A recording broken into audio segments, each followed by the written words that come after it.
April 1924. A search party digs through 4 months of Oregon snow to reach a silent cabin at Little Lava Lake. Inside, the table is set for dinner. Burnt food sits in the pots on the stove. The coats hang on their hooks. The guns stand in the corner. 3 men lived here. All 3 are gone. And outside, a single sled trail runs onto the frozen lake and stops at a hole cut in the ice. But to understand what happened at Little Lava Lake, we have to go back to 1923, Bend, Oregon. Autumn 1923. A lumber town at the edge of the Deschutes National Forest, and beyond it, nothing but snow, timber, and silence. 3 local men made a plan for the winter. Ed Nichols, 50 years old, a trapper who knew these woods better than most men knew their own streets. Roy Wilson, 35, reported to be a former Marine, and Dewey Morris, 25, the youngest of the 3. The plan was simple. A logging contractor named Ed Logan owned a solid cabin near Little Lava Lake. The men would winter there, run trap lines for marten and fox, and look after 5 valuable foxes Logan kept in a pen behind the cabin. Fur prices were strong that year. A good season could set a man up for months. I've read a lot of case files. The quiet ones start like this. Because there was one detail nobody thought twice about. A year earlier, Nichols had trapped with a drifter who called himself Lee Collins. The 2 men quarreled over a wallet Nichols said Collins had stolen. Collins swore he would come back one day and kill him. Trappers quarrel. Nobody wrote it down. Remember the name anyway. The week before Christmas, Nichols mushed into Bend with a pack of furs on his back. Witnesses called him jovial. Trapping was good, he said. The men were set for the winter. In mid-January, a resort owner named Alan Wilcoxon snowshoed past the lake and stopped in at the cabin. The stove was warm. The 3 men were in good spirits. He said his goodbyes and moved on. Besides their killers, Alan Wilcoxon was the last person to see them alive. After January, the letters stopped. At first, nobody worried. Winter mail from the high lakes was slow. But Dewey's brother, Innes Morris, noticed something a family man notices. Total silence. And a fish hatchery superintendent named Pearl Linz heard reports that troubled him more. Mink traps in the area were sitting unattended. A trapper does not abandon a paying trap line, not in a good season. So in April, a search party fought its way through the snow to the cabin, and what they found made no sense at all. No tracks, no signs of struggle, the door unforced. Inside, that dinner table, set and waiting. Food burned dry in the pots, as if someone stepped out mid-cooking and never came back. Bedrolls, clothes, and rifles, all still there. Whatever pulled 3 armed woodsmen out of that cabin, they left believing they'd be back within the hour. Then the searchers walked behind the cabin, and the story turned darker. Logan's fox pen stood empty. All 5 animals, gone. And in the corner of the pen lay a claw hammer stained with blood. Out on the trap lines, they found the animals the men would never collect. 12 marten, 4 foxes, a skunk. Frozen where the traps had taken them, weeks before. And then someone looked at the lake. Spent shell casings in the melting snow near the shore, blood beneath them, and the marks of a heavy sled running straight out toward the middle of Lava Lake, where someone had chopped a hole in the ice with an axe. The hole had frozen over again, smooth, patient. Nobody said much. There was nothing to do but wait for spring. The ice broke in late April. The searchers went out in boats. It is the kind of duty no man forgets. They found all 3 trappers together and towed them gently back to the landing. The coroner's findings turned a tragedy into something colder.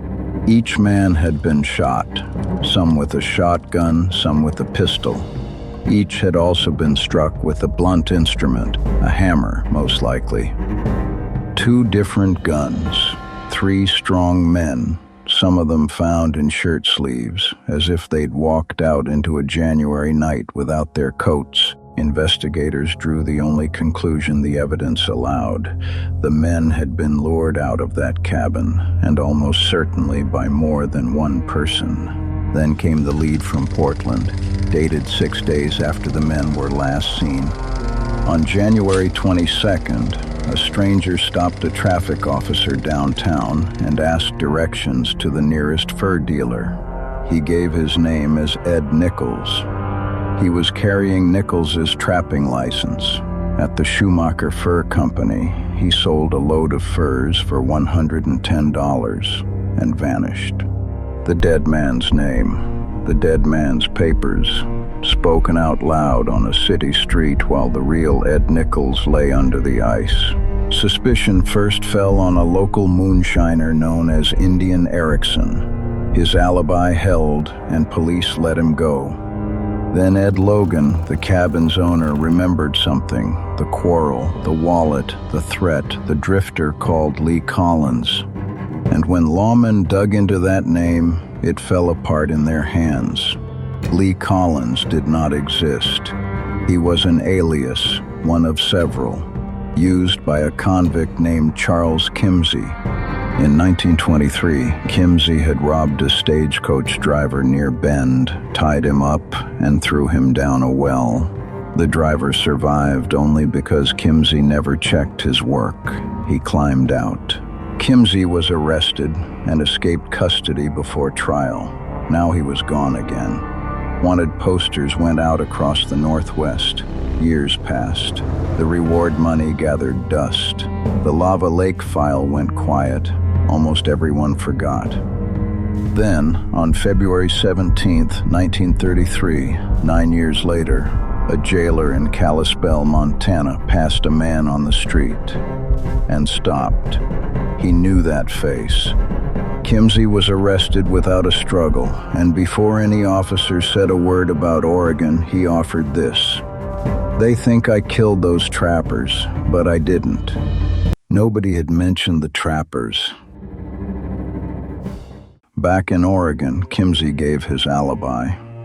In the winter of 1923 and 24, he said he was in Colorado working on the Moffat Tunnel. And here the record does something I have rarely seen in a case file. It disagrees with itself. One account says state police confirmed the alibi, called it airtight. Another says the alibi was thin, rehearsed, a little too ready. The kind of man prepares because he knows he'll need it. A century later, the archives still haven't settled it. The physical case was no better. 9 years is a long time. The Portland fur dealer looked at Kimsey and could not swear it was the same man.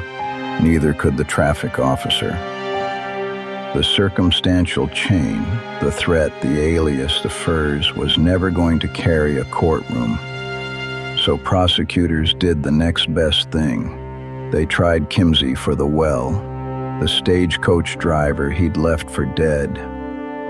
The jury took 3 hours, life in prison.